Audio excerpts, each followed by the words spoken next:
आधी रात बीत चुकी थी। उस दिन कामना ऑफिस में काफी लेट हो चुकी थी। ओफो, काफी देर हो गई आज। मम्मी पापा मेरा इंतजार कर रहे होंगे। कामना ने अपनी गाड़ी निकाली और घर की ओर जाने लगी। कामना बहुत जल्दी में थी। शायद लेट हो जाने की वजह से उसे डर भी लग रहा था। सड़क पर कोई नहीं था। कामना ने गाड़ी की रफ्तार तेज कर दी, लेकिन तभी उसकी गाड़ी एक पत्थर से जा टकराई और कामना का जोरदार एक्सीडेंट हो गया। कामना के सिर से काफी खून बह रहा था और वो बेहोश हो गई थी। थोड़ी देर कामना वहाँ उसी हालत में पड़ी रही। तभी उधर से नीरज अपनी साइकिल से गुजर रहा था। अरे, यहाँ तो किसी का एक्सीडेंट हो गया है। नीरज ने पास जाकर देखा तो ये लड़की यहाँ सुनसान रात में इस हालत में। अरे, इसका तो काफी खून बह गया है। अगर जल्दी इसे अस्पताल नहीं ले गया तो इसकी जान को खतरा भी हो सकता है। लेकिन इसे अस्पताल ले कैसे जाऊँ? मेरे पास तो एक साइकिल है। नीरज की नजर कामना के मोबाइल फोन पर पड़ी। नीरज ने कामना के मोबाइल फोन से पास के अस्पताल में फोन करके एम्बुलेंस को बुलाया और कामना को अस्पताल ले गया। वहाँ डॉक्टर ने कामना की हालत देखकर कहा, एक्सीडेंट में इनका सर बुरी तरह से जख्मी हो गया है। अगर जल्दी ऑपरेशन नहीं किया गया तो हम इन्हें नहीं बचा पाएंगे। डॉक्टर साहब, आप इनका ऑपरेशन कर दीजिए। ठीक है, आप इनके हस्बैंड है ना? इस फॉर्म को भर दीजिए। नहीं डॉक्टर साहब, मैं इनका हस्बैंड नहीं हूँ। मैं तो उस रास्ते से गुजर रहा था, इन्हें इस हालत में देखा तो यहाँ ले आया। मैं इनके घर वालों को फोन कर देता हूँ, वो आकर ये फॉर्म भर देंगे। देखिए, हम किसी का इंतजार नहीं कर सकते। अगर इनकी जान बचाना चाहते हैं तो इस फॉर्म को भर दीजिए। कामना की जान बचाने के लिए नीरज ने वो फॉर्म भर दिया जो कामना के हस्बैंड को भरना था। उसके बाद डॉक्टर कामना को ऑपरेशन थिएटर में ले गए। इसी बीच नीरज ने कामना के मोबाइल फोन से फोन करके कामना के माता पिता को सारी बात बताई। थोड़ी देर के बाद कामना के माता पिता वहां पहुंच गए। तब तक कामना का ऑपरेशन हो चुका था। डॉक्टर साहब, कामना कैसी है? पेशेंट अब खतरे से बाहर है। अगर उन्हें समय पर यहाँ नहीं लाया जाता तो उनकी जान भी जा सकती थी। आप इस नौजवान का धन्यवाद कीजिए। यही आपकी बेटी को यहाँ लाए हैं और इनके दस्तखत से ही आपकी बेटी का ऑपरेशन हुआ है। कामना के माता पिता ने नीरज को सर से पैर तक घूरा। नीरज को देखते ही वो समझ गए कि नीरज बहुत गरीब है। उन्होंने नीरज का धन्यवाद तक नहीं किया। अच्छा, अब मैं चलता हूँ। ईश्वर की कृपा से कामना जी जल्दी स्वस्थ हो जाएंगी। नीरज अपने घर आ गया। कुछ दिनों के बाद कामना को भी अस्पताल से छुट्टी मिल गई, लेकिन अस्पताल के डॉक्टर ने कामना को नीरज के बारे में सब कुछ बता दिया था। कामना अब उसी जगह पर जाकर नीरज को ढूंढने लगी। एक दिन उसे साइकिल पर नीरज जाता हुआ दिखाई दिया। कामना ने उसे रोक कर कहा, आप ही नीरज है ना? आप? ईश्वर का लाख लाख शुक्र है कि आप ठीक हो गई। जी, मैं ही नीरज हूँ। लेकिन आप यहाँ कैसे? मैं आपको कब से ढूंढ रही हूँ। आज मेरी ये जिंदगी आप ही की देन है। मुझे डॉक्टरों ने सब कुछ बता दिया है कि कैसे उस दिन आपने मेरी जान बचाई और मेरे हस्बैंड की जगह साइन करके मेरा ऑपरेशन करवाया। उस दिन से नीरज और कामना रोज मिलने लगे। धीरे धीरे दोनों में अच्छी दोस्ती हो गई और दोस्ती प्यार में बदल गई। एक दिन, नीरज, मैं तुमसे शादी करना चाहती हूँ। लेकिन ये कैसे हो सकता है कामना? तुम बहुत अमीर हो और मैं बहुत गरीब। तुम एक मल्टीनेशनल कंपनी में इंजीनियर हो और मैं एक सोसाइटी में मामूली सा गार्ड हूँ। 12,000 रुपए मेरी तनख्वाह है। तो ठीक है ना, 50,000 मेरी तनख्वाह है। दोनों के पैसे मिलाकर घर तो चल ही जाएगा। कामना, मेरा घर बहुत छोटा है। घर में माँ बाबूजी और एक छोटी बहन भी है। उन सबकी जिम्मेदारी मेरे कंधों पर है। कोई बात नहीं, अब उन सबकी जिम्मेदारी भी मेरी है। बहाने मत बनाओ नीरज। जिंदगी में आयशो आराम ज्यादा मायने नहीं रखते। जब आपका जीवन साथी आपको जान से भी ज्यादा प्यार करता हो और तुम वही हो, मुझे तुम्हारे अलावा और कुछ नहीं चाहिए। लेकिन तुम्हारे माता पिता हमारे रिश्ते को कभी मंजूर नहीं करेंगे।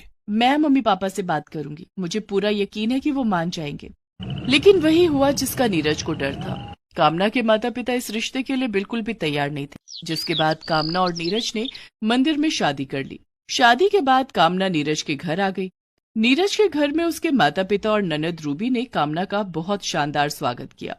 भाभी, मैंने आपके लिए पूरे रास्ते में फूल बिछाए हैं। आप इन्हीं फूलों पर चलकर अपने कमरे तक जाना। मेरी भाभी के पैर जमीन पर नहीं पड़ने चाहिए।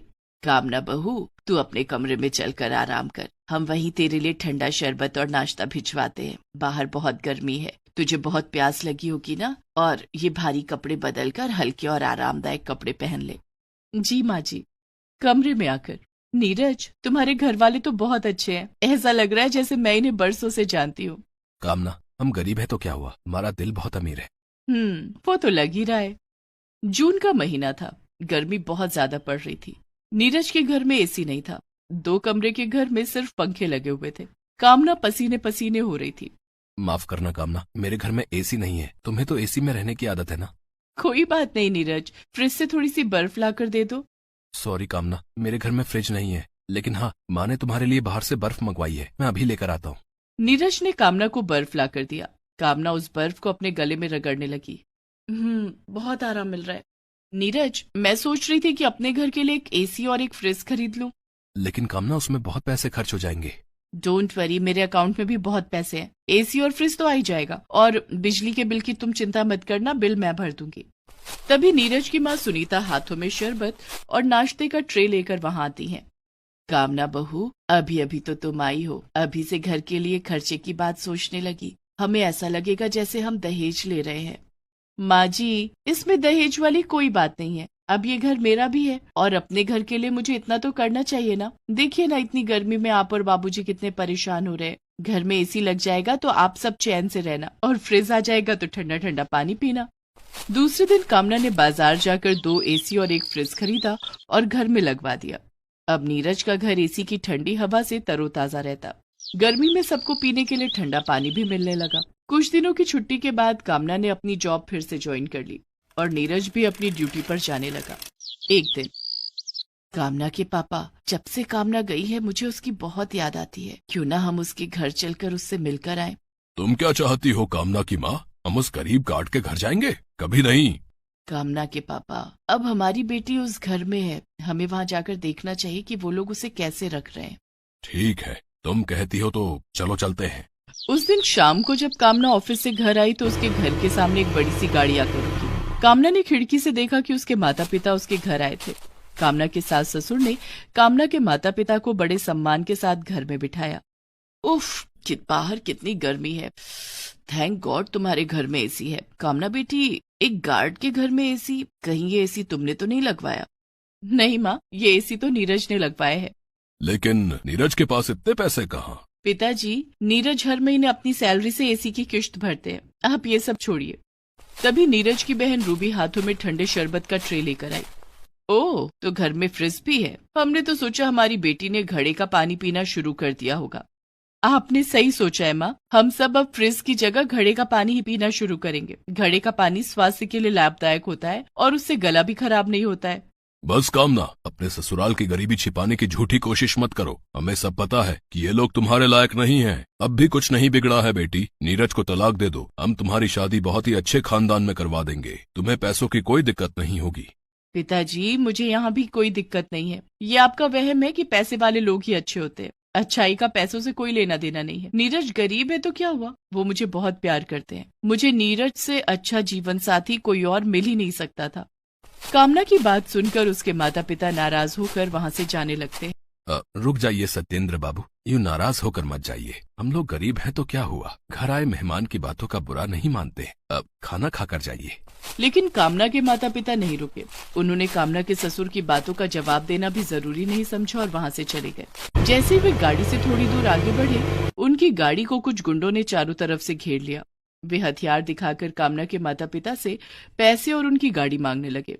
वे गुंडे उनकी गाड़ी लेकर वहां से भागने ही वाले थे कि वहां से नीरज गुजर रहा था और उसने सब देख लिया।